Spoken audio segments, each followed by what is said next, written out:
हरिओम दोस्तों, स्वागत है आपका free study bye Lodhi sir के यूट्यूब चैनल में। दोस्तों, मैं कृपाल लोधी। स्टूडेंट्स, आज हम आपको लेकर के आए हैं साइंस का बहुत ही इम्पोर्टेंट टॉपिक। ये क्लास 10th और 12th में उपयोगी है। इसके साथ ही जो छात्र कॉम्पिटिटिव एग्जाम की तैयारी कर रहे हैं, जैसे पुलिस भर्ती, एसआई, एसएससी, रेलवे आदि की दृष्टि से भी आज का टॉपिक बहुत ज़्यादा इम्पोर्टेंट होने वाला है। दोस्तों, एक अपील है, यदि आप हमारे चैनल पर पहली बार विजिट कर रहे हैं तो प्लीज हमारे चैनल को सब्सक्राइब कर लें, साथ में बेल आइकन पर क्लिक करें ताकि सबसे पहले नोटिफिकेशन आपको मिलता रहे। दोस्तों, हम इसी प्रकार के इम्पोर्टेंट वीडियो आपके लिए लाते रहते हैं, जिसमें शिक्षक भर्ती परीक्षा से रिलेटिव वीडियो भी अपलोड है। आप हमारी प्लेलिस्ट में जाकर के देख सकते हैं। उस प्लेलिस्ट में आपको GK, reasoning, maths, science, Hindi आदि सब्जेक्ट की वीडियो मिल जाएंगी। तो बगैर देर किए हुए आइए प्रारंभ करते हैं आज का टॉपिक। आज का हमारा टॉपिक है स्टूडेंट्स विद्युत धारा से संबंधित। इसके पहले भी हम विद्युत धारा, विद्युत प्रतिरोध, विद्युत शक्ति आदि की वीडियो अपलोड कर चुके हैं। आप प्लेलिस्ट में जाकर के देख सकते हैं। आज का हमारा टॉपिक है स्टूडेंट्स ओम का नियम, प्रतिरोधों की निर्भरता तथा प्रतिरोधों का संयोजन। ये संयोजन आज आपको नहीं बताएंगे, ये संयोजन हम अगली वीडियो में लोड कर देंगे। ठीक है स्टूडेंट्स, आज हम केवल ओम के नियम के बारे में चर्चा करने वाले हैं, साथ ही प्रतिरोधों की निर्भरता के बारे में। और कुछ हमने न्यूमेरिकल्स क्वेश्चन भी लिए हैं जो कॉम्पिटिटिव एग्जाम की दृष्टि से तो इम्पोर्टेंट है ही, साथ में आपसे 10वीं के पुस्तक के हैं। 10वीं परीक्षा में भी आपसे विज्ञान विषय में ये पूछे जाते हैं। तो हम देखते हैं ये जो ओम का नियम है, ये ओम का पूरा नाम था स्टूडेंट्स जॉर्ज साइमन ओम। सर जॉर्ज साइमन ओम, पूरा नाम याद कर लें आप, जॉर्ज साइमन ओम। और ये कहाँ के थे? ये जर्मन भौतिक वैज्ञानिक थे। कौन थे? जर्मन भौतिक वैज्ञानिक। वैसे ही जब अपना मन करता है तो हम ओम का उच्चारण कर लेते हैं, ऐसे आप याद रख सकते हो। और ओम का नियम जॉर्ज साइमन ओम ने कब दिया था? अपने ही नाम पर ये दिया था 1827 में। और ये जो ओम का नियम है, ये किस किस के मध्य संबंध को दर्शाता है? तो यहाँ हमें याद रखना स्टूडेंट्स, ओम का नियम किसी चालक तार के सिरों पर लगाए गए विभवांतर और उसमें प्रवाहित होने वाली विद्युत धारा के मध्य संबंध को दर्शाता है। मतलब कभी यदि आपसे पूछा जाए कि विभवांतर और विद्युत धारा के मध्य संबंध कौन सा नियम दर्शाता है या कौन सा सूत्र दर्शाता है, हालांकि सूत्र अभी हम आपको बताने वाले हैं। V बराबर आर आई, आर बराबर V बटे आई, या V बराबर आई आर, कुछ भी। ठीक है, तो स्टूडेंट विभवांतर और धारा के मध्य संबंध ज्ञात करने के लिए 1827 में जर्मन भौतिक वैज्ञानिक जॉर्ज साइमन ओम ने एक नियम का प्रतिपादन किया, जिसे ओम का नियम कहते हैं। अब देख लेते हैं इसका सिद्धांत और सूत्र क्या है। तो यहाँ स्टूडेंट्स आपसे कक्षा 10वीं में तो यही पूछा जाता है कि इसका सिद्धांत और सूत्र लिखिए। तो आपको क्या लिखना है बता रहे हम। यदि किसी चालक तार की भौतिक परिस्थितियों में परिवर्तन ना हो, एक चीज समझो आप स्टूडेंट्स की भौतिक परिस्थितियां क्या कहलाती हैं। तो भौतिक परिस्थितियां कहलाती हैं जैसे चालक तार की लंबाई है, ठीक है, उसका क्षेत्रफल है, उसका दाब है, उसका ताप है, ये कहलाती हैं भौतिक परिस्थितियां। तो यदि किसी चालक तार की भौतिक परिस्थितियों में कोई परिवर्तन ना हो तो किसी चालक तार की सिरों पर लगाया गया विभवांतर उसमें प्रवाहित होने वाली विद्युत धारा के समानुपाती होता है। ये ओम का नियम है, ऐसा आपको याद कर लेना है। ठीक है, आगे हम देखते हैं स्टूडेंट्स, कह रहे हैं कि यदि किसी चालक तार के सिरों पर उत्पन्न विभवांतर भी है, ये विभवांतर स्टूडेंट्स क्या होता है? ये विभवों का अंतर होता है। जब किसी चालक तार को हम विभव देते हैं तो एक सिरे पर विभव ज्यादा होता है और दूसरे सिरे पर शून्य होता है। और स्टूडेंट्स विभवों में अंतर होने के कारण ही किसी चालक तार में विद्युत धारा प्रवाहित होती है। कभी यदि आपसे ये पूछा जाए कि विद्युत धारा कब प्रवाहित होती है किसी भी परिपथ में या किसी भी चालक तार में, तो आपको क्या कहना है? उनकी सिरों पर विभवों में अंतर होने के कारण, मतलब विभवांतर के कारण ही किसी चालक में या किसी विद्युत परिपथ में विद्युत धारा प्रवाहित होती है। तो हम क्या कहेंगे? यदि किसी चालक तार के सिरों पर उत्पन्न विभवांतर भी हो तथा उसमें प्रवाहित विद्युत धारा आई हो, तो ये नियम क्या कहता है कि विद्युत धारा विभवांतर के समानुपाती होती है। ठीक है, तो हम कहेंगे भी समानुपाती आई, ये समानुपात का चिन्ह है, या अनुक्रमानुपाती भी कई बार यहाँ लिख देते हैं, वो भी सही है। तो भी अनुक्रमानुपाती आई। जब हम ये अनुक्रमानुपाती का चिन्ह हटाते हैं तो एक नियतांक लिखते हैं, क्या? आर। तो ये बन जाता है, बराबर लग जाता है यहाँ। तो हम कहेंगे भी बराबर आर आई, जहां ये आर क्या है स्टूडेंट्स? जहां आर एक नियतांक है जिसे चालक तार का प्रतिरोध कहते हैं। ठीक है, ध्यान से सुनना, आर एक नियतांक है जिसे चालक तार का प्रतिरोध कहते हैं। और प्रतिरोध का ऐसा ही मात्रक ओम होता है स्टूडेंट्स, इसे OHM भी लिखते हैं। ठीक है, ओम को OH ओम लिखते हैं और इसे दर्शाते हैं ओमेगा से। इस प्रकार ये कैप जैसा बनता है, ये ओमेगा है, ओमेगा से इसे दर्शाते हैं। ठीक है, और किसी भी चालक तार का प्रतिरोध किससे मापा जाता है, कौन सा उपकरण है, तो प्रतिरोध मापने का जो उपकरण होता है स्टूडेंट्स ये है ओम मीटर। ओम मीटर द्वारा, चूंकि प्रतिरोध का SI मात्रक ओम होता है इसलिए इसे ओम मीटर द्वारा प्रतिरोध को मापा जाता है। इसको इंग्लिश में रेजिस्टेंस कहते हैं, इसलिए इंग्लिश में R से इसे दर्शाते हैं। ठीक है, अब ये प्रतिरोध होता क्या है, थोड़ी सी एक लाइन आप समझ लो। विद्युत धारा के प्रवाह में रुकावट डालने वाले जो पदार्थ होते हैं या विद्युत धारा के प्रवाह में रुकावट डालने वाली युक्ति को हम प्रतिरोध कहते हैं। ठीक है, ये विभिन्न उपकरणों में ये प्रतिरोध अलग अलग रंग के रेजिस्टेंस जो होते हैं वो लगाए जाते हैं विद्युत उपकरणों में, आप देख सकते हो, बताएंगे आगे कभी। ठीक है, तो यहां तक हम आ गए थे स्टूडेंट्स, क्या V बराबर RI। तो ये V बराबर RI जो है ये ओम के नियम का समीकरण है, इसे ओमीय समीकरण या ओम के नियम का समीकरण या ओम के नियम का सूत्र कहते हैं। अब यदि V बराबर RI हम लिखते हैं तो यहां से कई वैल्यू और निकल सकती हैं। जब हम यहां से R की वैल्यू निकाल रहे होंगे, प्रतिरोध निकाल रहे होंगे, तो ये V सामने के ज्यों के त्यों I बटे में आ जाएगा, तो R बराबर V बटे I, या यहाँ हम तिरक गुणा कर दें, इसके बटे कुछ नहीं तो 1 मान लें। जब हम तिरक गुणा करें तो V एकम V बराबर क्या हो जाएगा IR। ठीक है, या वैसे जब हम इसे याद करते हैं तो आप तो अभी हम आपको न्यूमेरिकल्स क्वेश्चन बताने वाले हैं आगे, तो आप याद करना राई भी होना है। ये बुंदेलखंड का नृत्य है राई स्वांग, मध्य प्रदेश का राजकीय नृत्य भी है ये राई स्वांग। ऐसे याद करना, राई भी होना है विद्युत वाले चैप्टर में। ठीक है, अब यहाँ कुछ चीजें हमने आपको और बताने का प्रयास किया है। यहाँ लिखा है अस्रेक, इसको स्टूडेंट्स ध्यान से सुनो। हम आपको देखो, जो विभवांतर है इसको मापा जाता है वोल्ट मीटर से। अभी हम आगे विभवांतर बताएंगे आपको। जो विभवांतर है ये मापा जाता है कैसे, वोल्ट मीटर से, ध्यान से सुनना। और वोल्ट मीटर से विभवांतर मापा जाता है और विद्युत धारा की प्रबलता ज्ञात की जाती है अमीटर से। ठीक है, तो अमीटर को A से दर्शाते हैं, वोल्ट मीटर को B से दर्शाते हैं। यहाँ हमने एक ट्रिक लिखी है अस्रेक, इसको स्टूडेंट्स आप याद कर लें। अस्रेक का मतलब ये है, आ से बनेगा अमीटर, श्रे से बनेगा श्रेणी क्रम में और का से बनेगा कम। इसका मतलब क्या होता है, ये पूछा जाता है जब कभी आपसे एग्जाम में, कि अमीटर को हमेशा प्रतिरोध के तार के साथ, ठीक है, ये देखो ये प्रतिरोध का तार लगा है, ये R रेजिस्टेंस, R मतलब रेजिस्टेंस, ये प्रतिरोध को इसी प्रकार से दर्शाते हैं विद्युत परिपथ में। यदि इस प्रकार का कोई सिंबल लगा है तो ये किसे दर्शाते हैं, प्रतिरोध होता है ये। ठीक है, रेजिस्टेंस होता है। तो अमीटर को हमेशा प्रतिरोध के तार के साथ में, अमीटर को हमेशा प्रतिरोध के तार के साथ में कैसे जोड़ते हैं, अमीटर को हम जोड़ते हैं स्टूडेंट्स क्या, श्रेणी क्रम में। देखो ये श्रेणी क्रम में ही जुड़ा है प्रतिरोध के तार के साथ, बाजू में है। तो अमीटर को हमेशा श्रेणी क्रम में जोड़ा जाता है और इसका प्रतिरोध कम होता है, और आदर्श अमीटर का प्रतिरोध शून्य होता है। ध्यान से ये 4 डाटा आप लिख लें। अमीटर को हमेशा प्रतिरोध के तार के साथ श्रेणी क्रम में जोड़ा जाता है, इसका प्रतिरोध कम होता है। एक आदर्श यदि अमीटर है, बहुत अच्छा यदि अमीटर है, तो इसका प्रतिरोध शून्य होता है, माने धारा के मार्ग में बिल्कुल भी रुकावट नहीं होती। और ये ऊष्मीय प्रभाव पर आधारित होते हैं। धारा मापी संबंधित विद्युत धारा का मापन स्टूडेंट्स जितने भी उपकरणों से किया जाता है, ये विद्युत धारा की ऊष्मीय सिद्धांत पर कार्य करते हैं। चाहे अमीटर आ जाए, चाहे वोल्ट मीटर आ जाए, कभी यदि आपसे पूछा जाए कि ये किस सिद्धांत पर कार्य करते हैं, तो ये विद्युत धारा के ऊष्मीय सिद्धांत पर कार्य करते हैं। मतलब जब विद्युत धारा प्रवाहित की जाती है तो ऊष्मा पाकर ये गर्म होते हैं और ये पाठ्यांक दे देते हैं कि कितने वोल्ट की धारा बह रही है, कितने एम्पियर की विद्युत धारा बह रही। यहाँ हमने एक चीज और लिखी स्टूडेंट्स, यहाँ हमने लिखा है बोस अधिक।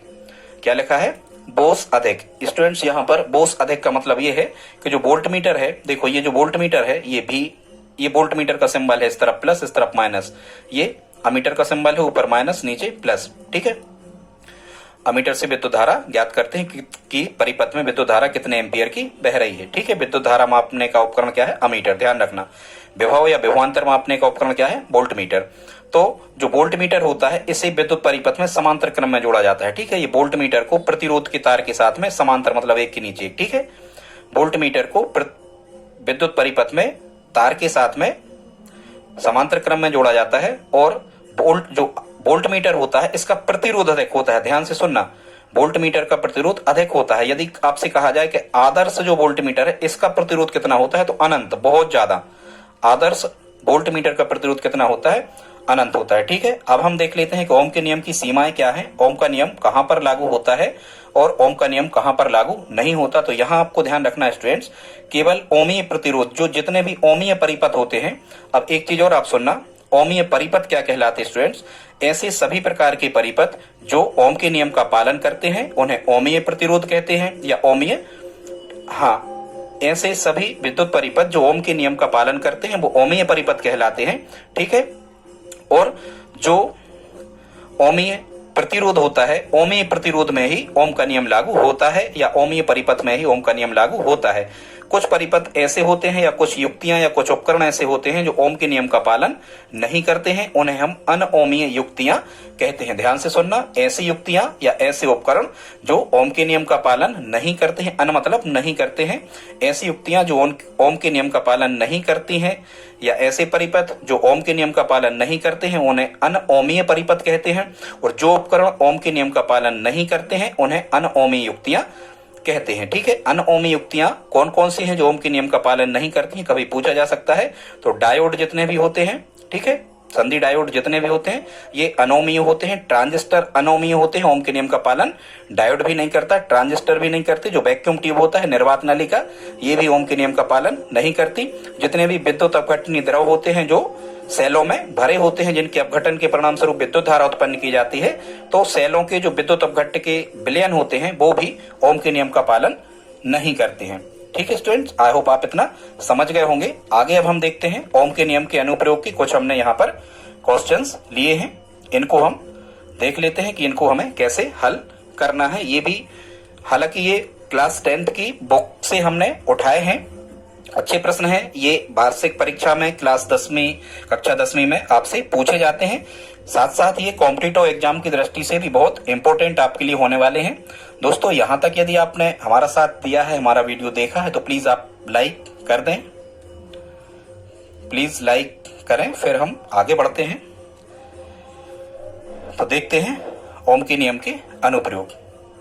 यहाँ स्टूडेंट्स हमने फर्स्ट क्वेश्चन लिया है, हमने 8 क्वेश्चन लिए हैं, इसमें 8 प्रश्न शामिल हैं, जिसमें एक प्रश्न आपको कमेंट बॉक्स में लिखना है, बाकी हम आपको हल करना सिखाते हैं। तो स्टूडेंट्स कह रहे हैं, फर्स्ट जो क्वेश्चन है,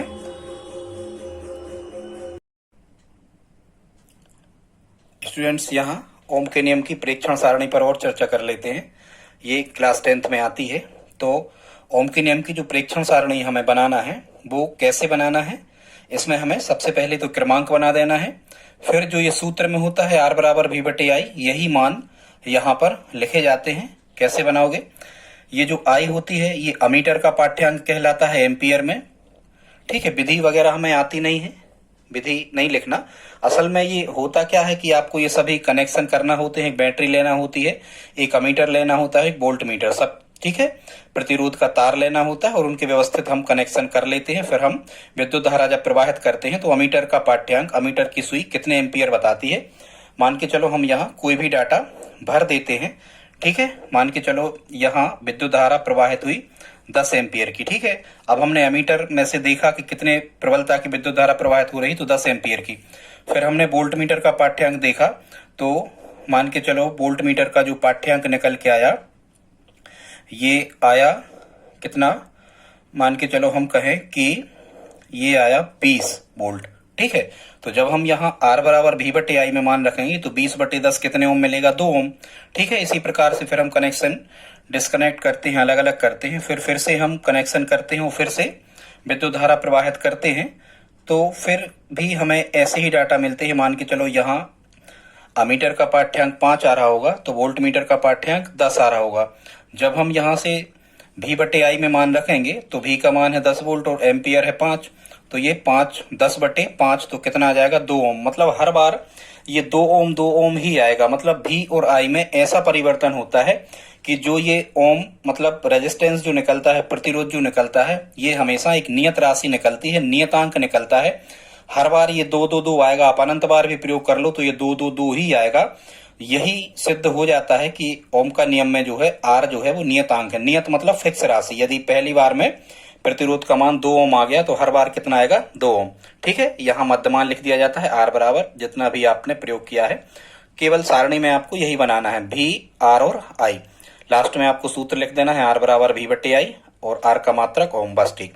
फिर विभवांतर और विद्युत धारा के मध्य यदि हम ग्राफ खींचते हैं तो ध्यान रखना, धारा हमेशा ये x अक्ष पे आपको दर्शाना है और y अक्ष पे दर्शाना है क्या, विभवांतर। जब हम इनके बीच में ग्राफ खींचते हैं तो ग्राफ कैसा प्राप्त होता है, सरल रेखा। ये जो हमें ये ग्राफ प्राप्त हुआ स्टूडेंट्स, ये ग्राफ, ये L नाम दे दिया हमने, ये कैसा प्राप्त हुआ, सरल रेखा।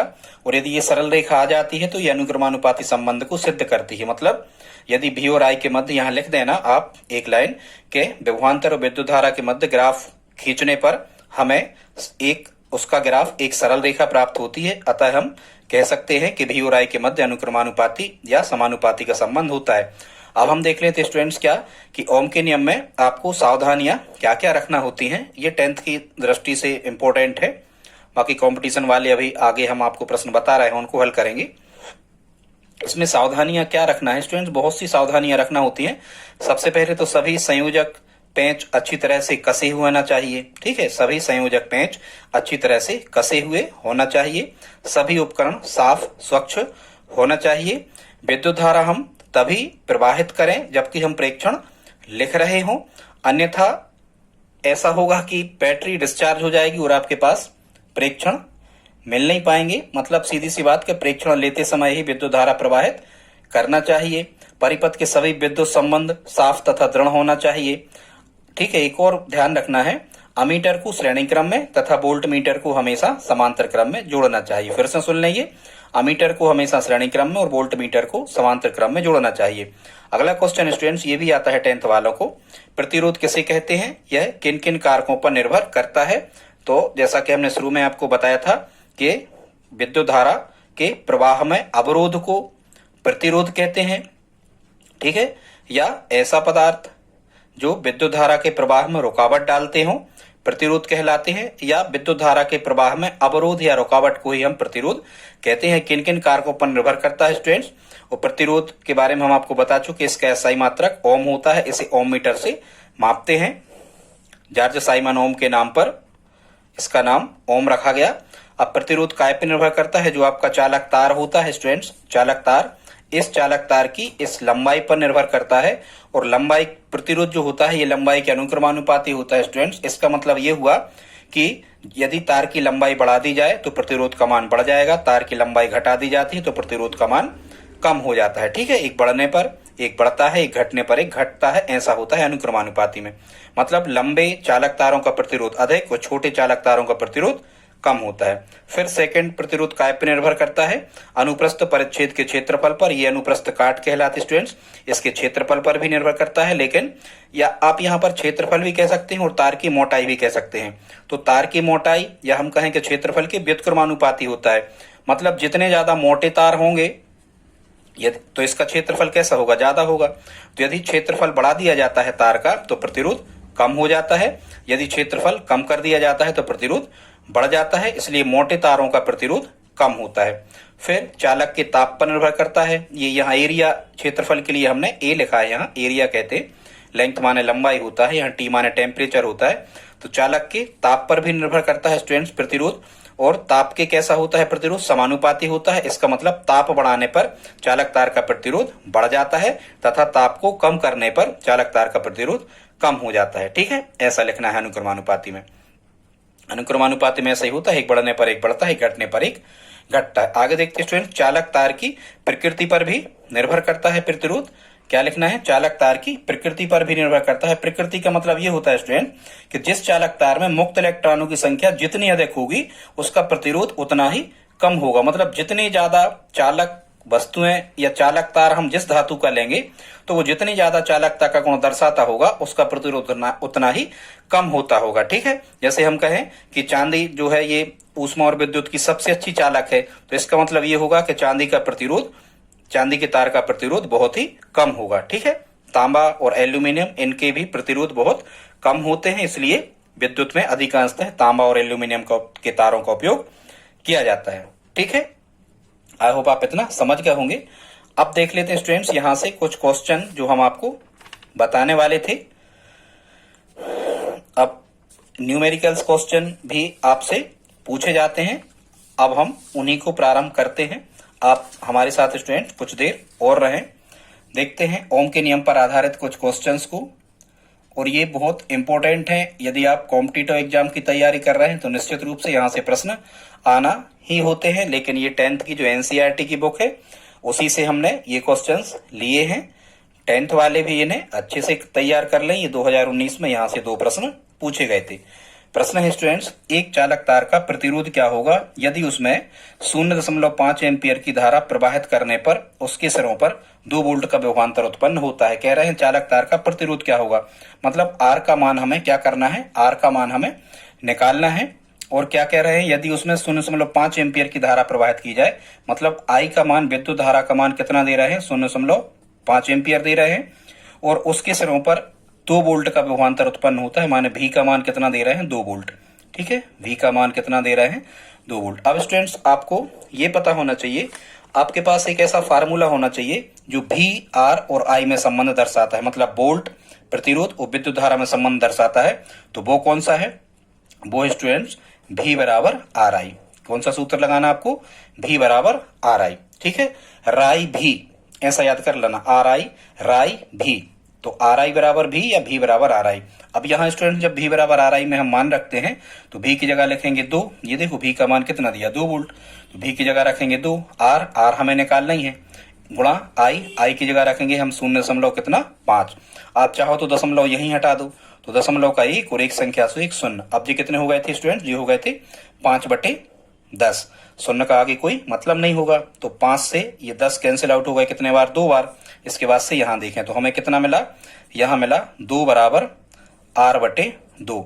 यहाँ स्टूडेंट्स इसके बटे कुछ नहीं, 1 कर दिया, बटे में संख्याएं लिखी, बीच में बराबर तिरक गुणा हो जाएगा, r का 1 में तो r और 2 दूनी 2 का 2 में तिरक गुणा, तो कितना हो जाएगा 4। तो या तो आपको ऐसा 4 ओमेगा लिखा मिलेगा आंसर में, ये ओम ही इसको पढ़ते हैं, ओमेगा है, मतलब रेजिस्टेंस प्रतिरोध निकल आया कितना, 4 ओम या 4 ओमेगा। ठीक है, ये आंसर इसका आ गया। देखते हैं स्टूडेंट्स सेकंड क्वेश्चन में आपको क्या करना है। तो पढ़ते हैं अगला क्वेश्चन, कौन सा, सेकंड।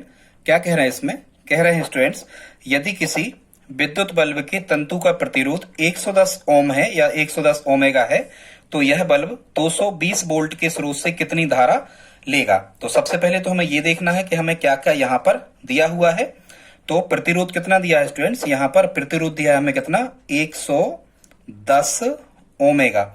इसका मतलब क्या हुआ, हमें उनने क्या दे रखा है, ये हमें रेजिस्टेंस आर का मान दे रखा है स्टूडेंट्स, कितना दे रखा है, 110 ओमेगा, ये आर का मान है। और हमें क्या दे रखा है, यह बल्ब 220 वोल्ट, मतलब हमें भी का मान कितना दिया है, भी मतलब वोल्ट, ये दिया है हमें 220 वोल्ट। ठीक है, और क्या कह रहे हैं इसमें, ज्ञात क्या करना है कि 220 वोल्ट के स्रोत से कितनी धारा लेगा ये बल्ब, जिसका प्रतिरोध 110 ओम है। तो हमें काय का मान फाइंड करना है, आई का मान, हमें विद्युत धारा का मान यहां पर हमें निकालना है। ठीक है स्टूडेंट्स, तो हम इनमें संबंध जानते हैं, क्या संबंध होता है स्टूडेंट्स, संबंध होता है इनमें, सूत्र हमें याद करना है, आर आई और भी में राई बराबर भी, या राई भी होना है। ठीक है, राई बराबर भी, रख दू मान यहाँ स्टूडेंट्स, आर की जगह पर कितना लिख रहे होंगे हम, आर का मान है 110 ओमेगा, तो यहाँ आर की जगह लिख देंगे 110 ओमेगा, गुणा आई का मान, आई का मान हमें निकालना ही है, बराबर भी कितना दिया, 220 वोल्ट दिया है यहाँ स्टूडेंट्स। इसलिए जब हम यहाँ पर आई का मान निकाल रहे होंगे तो 220 बटे 110 नीचे आ जाएगा, 110 से ये 2 बार कट जाएंगे, तो यहाँ हमें आई का मान कितना मिल रहा होगा, ये मिल रहा होगा में 2 एम्पियर या 2A, या हम इसी को कहते हैं 2 एम्पियर, यही हमारा आंसर होगा। स्टूडेंट्स अगला देखते हैं थर्ड क्वेश्चन। इसमें क्या कह रहे हैं, यदि किसी विद्युत बल्ब के तंतु का प्रतिरोध 440 ओमेगा है, मतलब यहां हमें आर की वैल्यू दे दी गई है कितनी, 440 ओमेगा। ठीक है, और कह रहा है इसमें 0.5 एम्पियर की धारा प्रवाहित की गई है, मतलब आई विद्युत धारा का मान कितना दे दिया गया यहाँ, 0.5 एम्पियर। तो उसे कितना विभवांतर दिया गया था, मतलब हमें काय की वैल्यू फाइंड करना है, भी की। और जैसा कि हमने आपको बताया कि क्या हम भी, आर और आई, मतलब विभवांतर, विद्युत धारा और प्रतिरोध में संबंध दर्शाने वाला जो फार्मूला है वो क्या कहलाता है, ओम का समीकरण। और वो क्या होता है स्टूडेंट्स, वो होता है राई बराबर भी।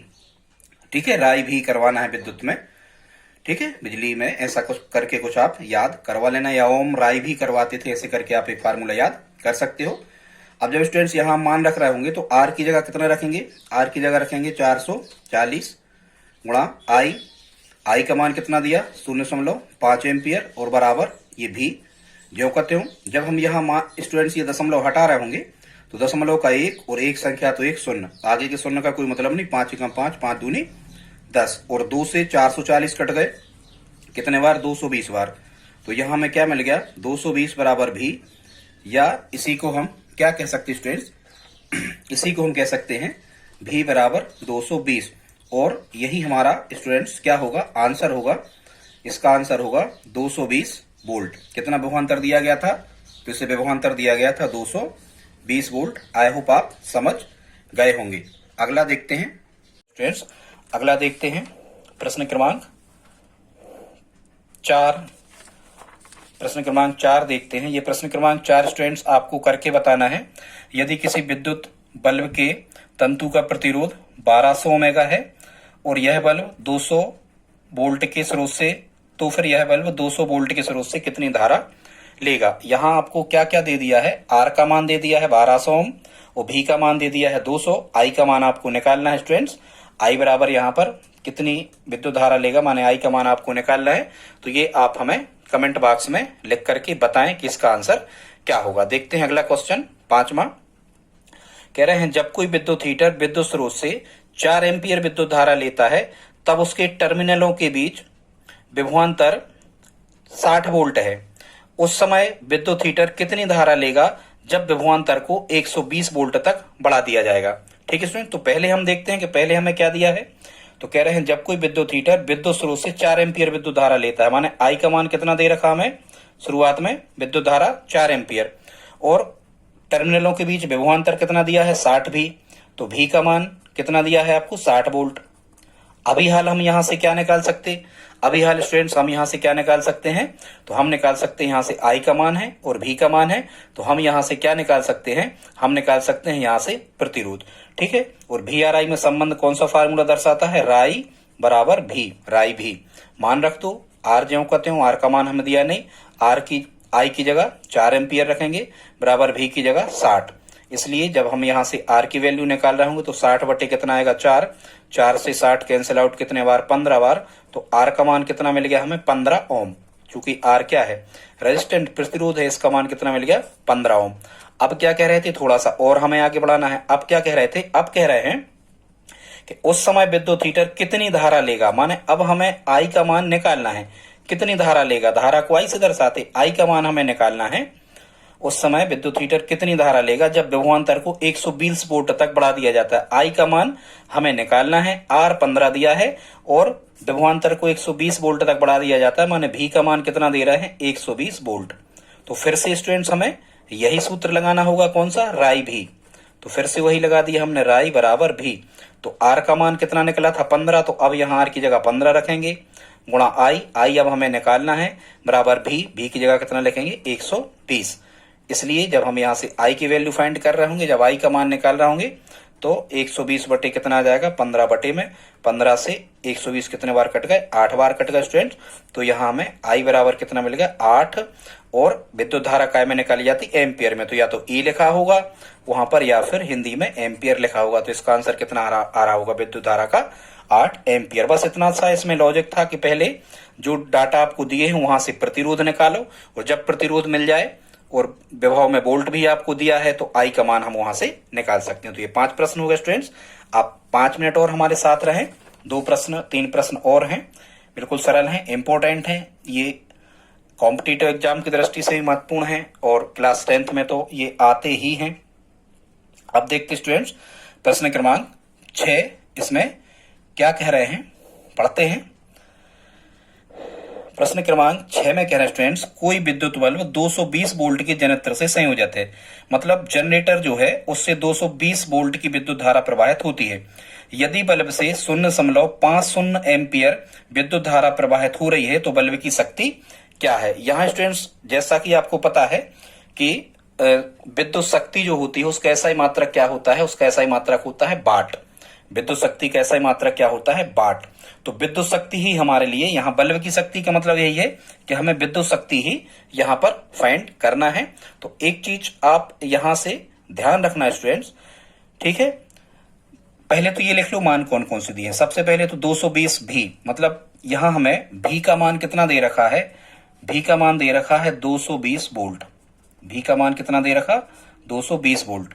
और क्या दिया है, और दिया है बल्ब से 0.50 एम्पियर की विद्युत धारा प्रवाहित हो रही, माने आई का मान कितना दिया है 0.50 एम्पियर, या ए लिख दो, ठीक है। और क्या निकालना है, बल्ब की शक्ति। स्टूडेंट्स विद्युत शक्ति को पी से दर्शाते हैं, पावर ऑफ इलेक्ट्रिसिटी, पी से दर्शाते हैं विद्युत शक्ति को।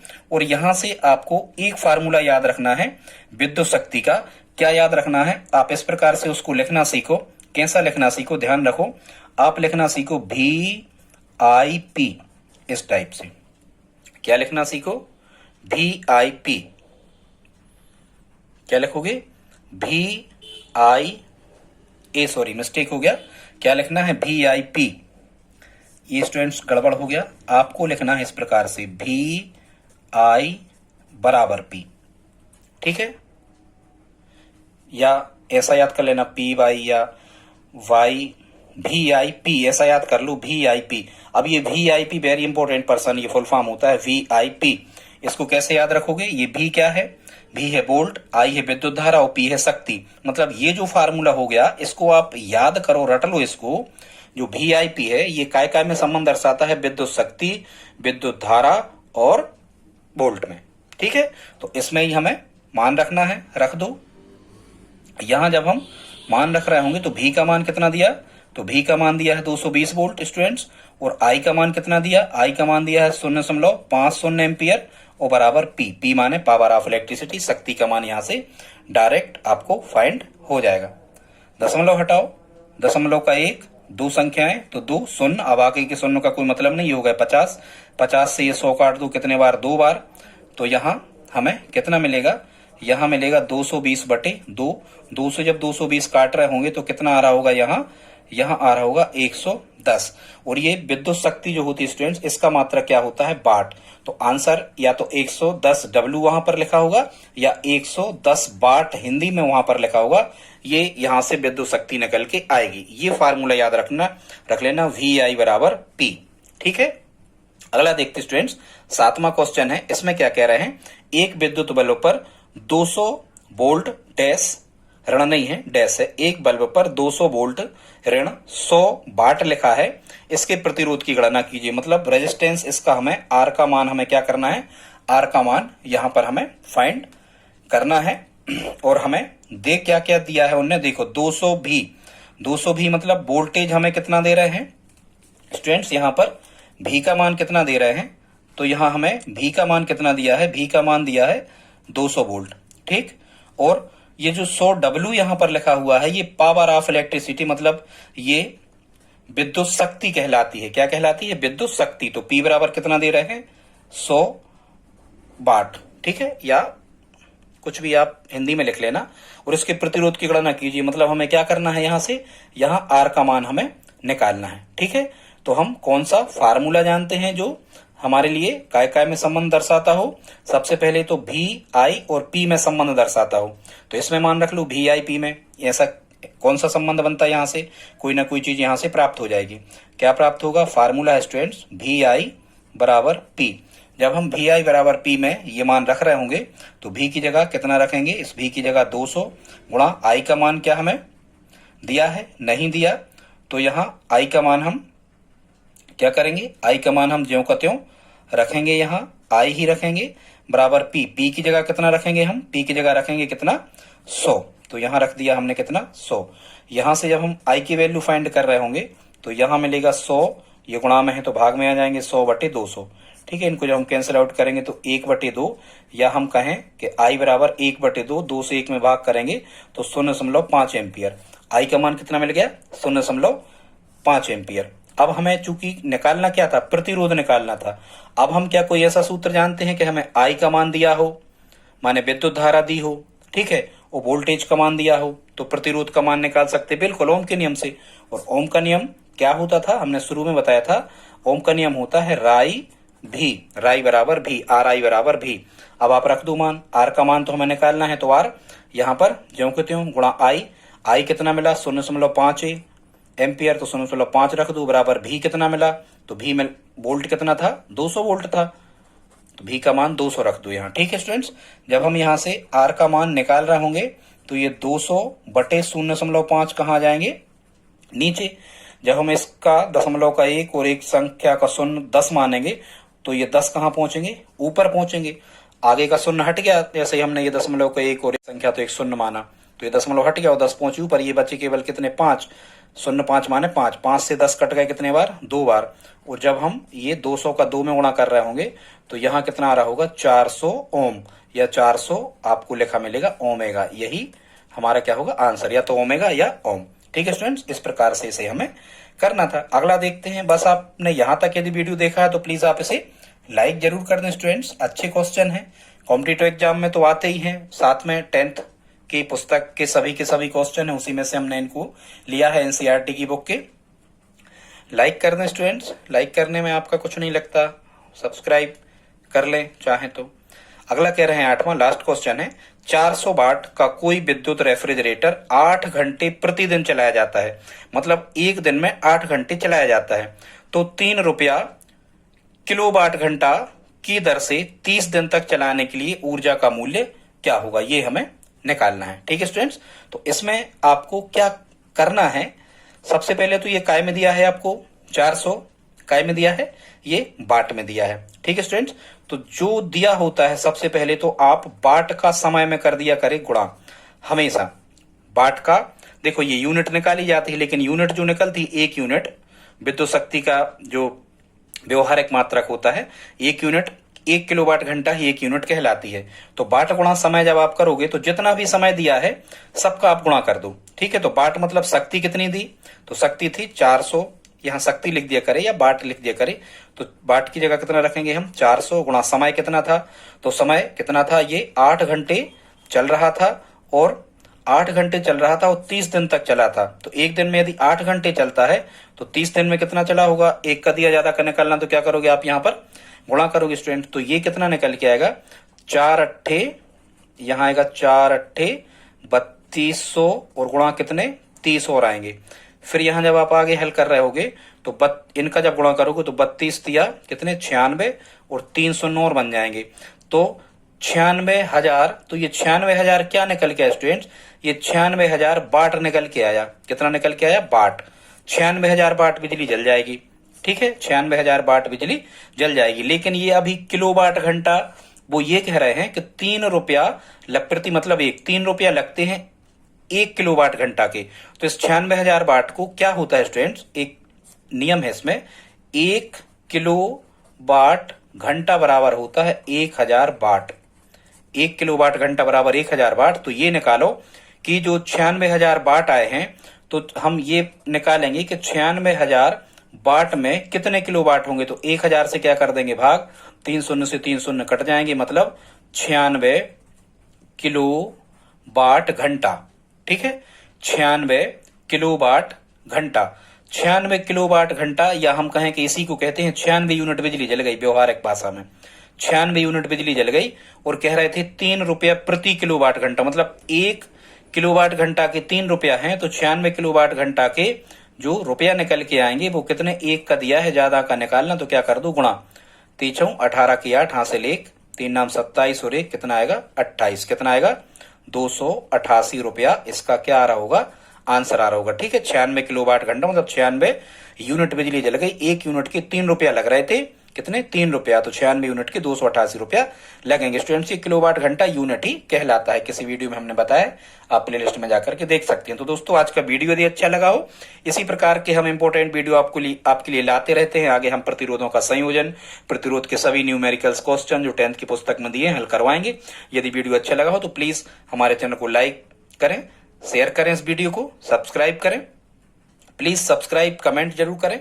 मिलते हैं अगली वीडियो में, तब तक के लिए जय हिंद जय भारत।